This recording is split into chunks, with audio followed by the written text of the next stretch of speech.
na kami. The best mo yun.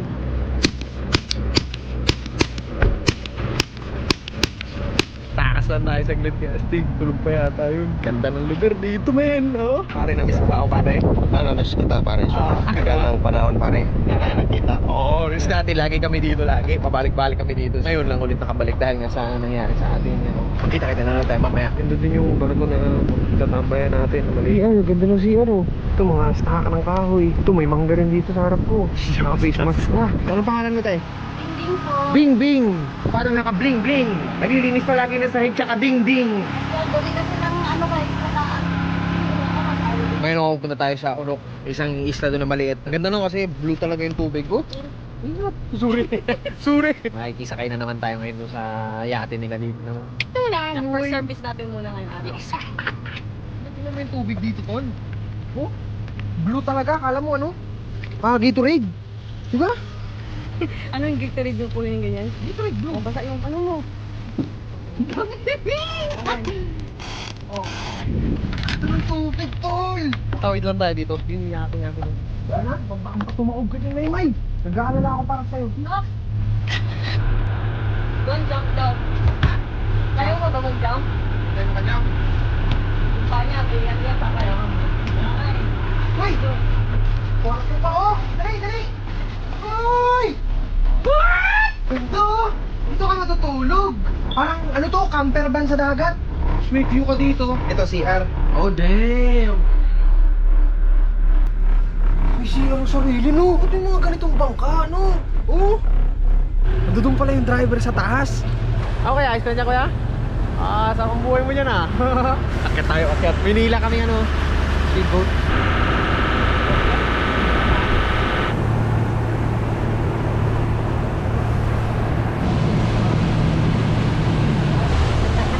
Tayo.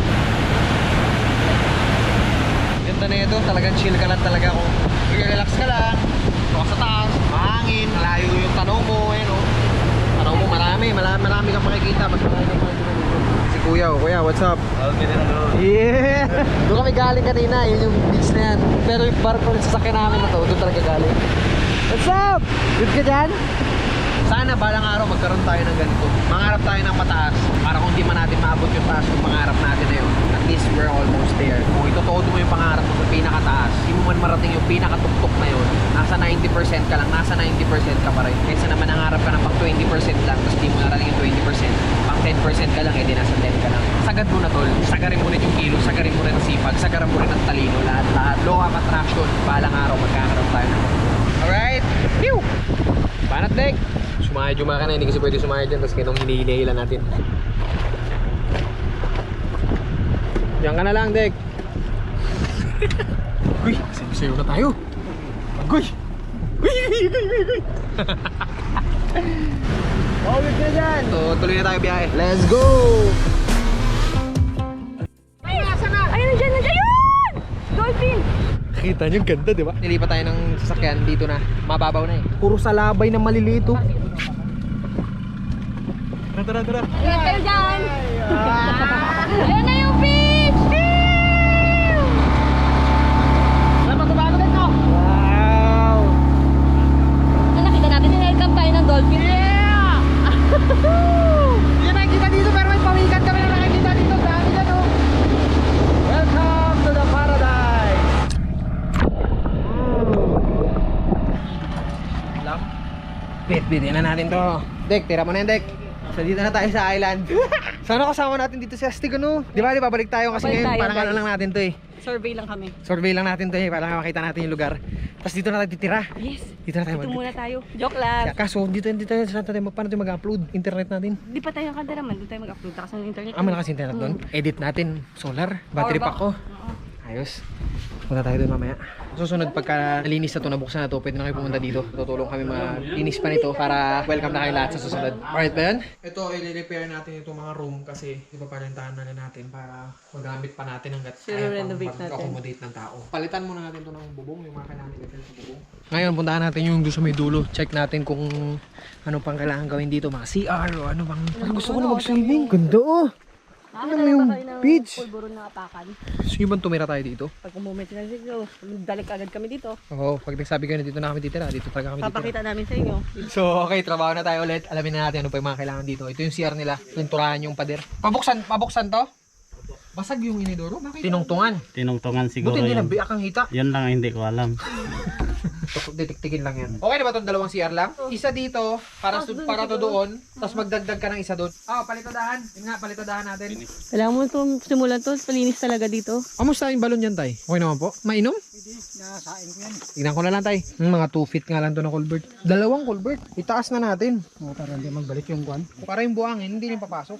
Tapos ikaw ang supplier ng isda nun. Hindi po tayo mag-araw-araw magsisid. Lalo tayo mag-itim. Alis na kami. Tapos na. Mga kailangan tapusin. Grabe yung tubig, oh. Wow! Wow! Hindi siya kayang i-justify ng camera. Paalam! Hanggang sa muli.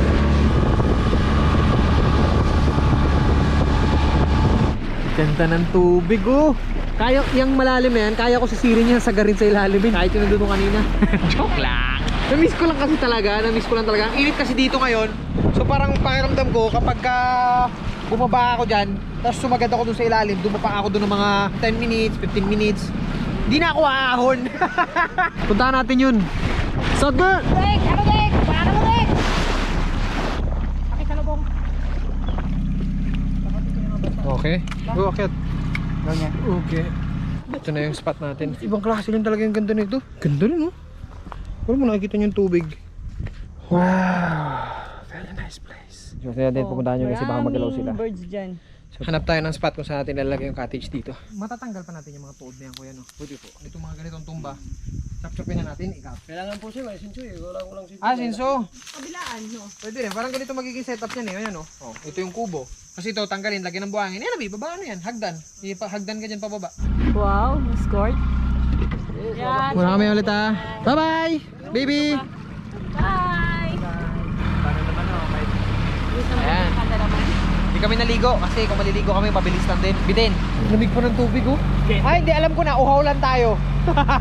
Balik na kami ulit sa bangka. Be back. Pabalik na kami doon sa islang isa. See you there. Kaya Josh? Nakakalungkot lang talaga. Wala si Astig. Hindi namin naisama kasi syempre may mga kaso tayo ng... Pero ilang oras lang naman. 6 hours lang kami nawala. Pero matagal na yun, men. Para sa hindi mo nakasama yung anak mo, di ba? Kung pwede naman. Kaso nga lang kung wala lang talagang kaso, daling ko yun. Makikita niyo yung lugar dito. Ano yung ginagawa namin ng mami niya. Si mami niya, hi! I love you, anak. Mahal na mahal ka ni Papa, ni Mama. Biyahe tayo ng malayo at mahaba bukas. O sa mga susunod na araw. Pinky swear. Love you, Jadon. Mahal na mahal ka ng tatay mo, ni Don Angelo Villaver. Uwi na. Gwapo ng piloto. Umangina na talaga ako. Usually mabilis naman ako pag ganito. Parang nagbibilang ng pera lang. Parang ganun lang. Joke lang. So ayun, yun yung nangyari ngayong araw. Malungkot lang ng umaga na yun. Iniwan namin si Jadon panandalian. Wala namin gawin yun kasi kailangan magtrabaho ng mami niya. Yan yung sinasabi ko na gamitin nyo yung kakayanan ng isa't isa para maabot nyo yung mga pangarap nyo magkasama. Upo nga ako. Mas masarap sa pakiramdam yun na pinagsikapan nyo na magkasama yung lahat ng darating sa inyo pagdating ng panahon. Ano man yung maging taas natin sa buhay, dapat manatili pa rin yung paa natin sa lupa. Pag nagkaroon ka, dapat kung ano ka nung wala ka, ganun ka pa rin. Mas madaling matulog sa gabi pag alam mo sa sarili mo na maayos kang tatay, maayos kang asawa, maayos kang kapatid, maayos kang anak. Dapat laging alam mo sa sarili mo na maayos yung ginagawa mo sa buhay. Magsumikap ka lang na wala kang tinatapakang iba. Huwag mong lagyan ng issue lagi sa mga katrabaho mo. Trabaho ka lang na maayos. Kasi bakit mo nga ba ginagawa yun? Para sa pamilya mo, para sa'yo, para may pantustos kayo sa mga kailangan yung tustusan. Mapasaya mo lahat ng mga mahal mo sa buhay, especially ikaw. Kasi syempre dapat mahal mo yung sarili mo bago yung iba. Para hindi mo kailangan iaasa sa kanila yung pagiging masaya. Kaya papasalamat ako palagi sa Diyos. Tinanatili namin yung laging pagdarasal. 3 beses isang araw kami nagdarasal. 3 beses kada kakain kami nagdarasal talaga aming pamilya. Simula nung ginagawa namin yun, malaking naging impact niya sa amin na parang kung may mga pinagdadaan naman kami, mabilis niya sinusolusyonan. Siyempre hindi naman namin inaasa lang lahat sa kanya, kinikilusan din namin. Diyos kasi is gagabayan kanya kung alam niya masipag ka, determinado ka, may puso ka dun sa ginagawa mo. Bibigyan niya sa iyo yun. Kasi mag-isip ka pa lang ng negatibo sa isang bagay, hindi mo pa sinasabi sa tao yung pangit na iniisip mo sa kanya. Alam ng Diyos yun. Mas lalong hindi maganda yung ganun. Lahat ng isip natin mababasa niya. Para sa akin, ganun yung paniniwala ko. Yung sabi nga ng iba, magkaroon ka ng takot sa Diyos. Para sa akin, hindi takot yung meron ako sa Diyos, kundi respeto. Kasi kung takot ang meron ka sa Diyos, gagawin mo lang tama ang mga bagay-bagay pag alam mo nakatingin siya. Pero kung di siya nakatingin, gagawin mo pa rin kung ano yung kalukuhan mong nakasanayan. Gawin mo tama lahat ng mga ginagawa mo sa buhay. May nakatingin man o wala. Dapat mismo sa sarili natin may respeto rin tayo na pag gumawa ka na hindi maganda ng patago, sa sarili mo pa lang wala ka ng respeto. Simple lang yan eh. Kaya mo namang gumawa ng tama pero mas pinipili mong gumawa ng mali. Yun lang. Ngayon yun lang makikita namin mamaya sa ere. Let's go. Ayan. Plane mode. Okay.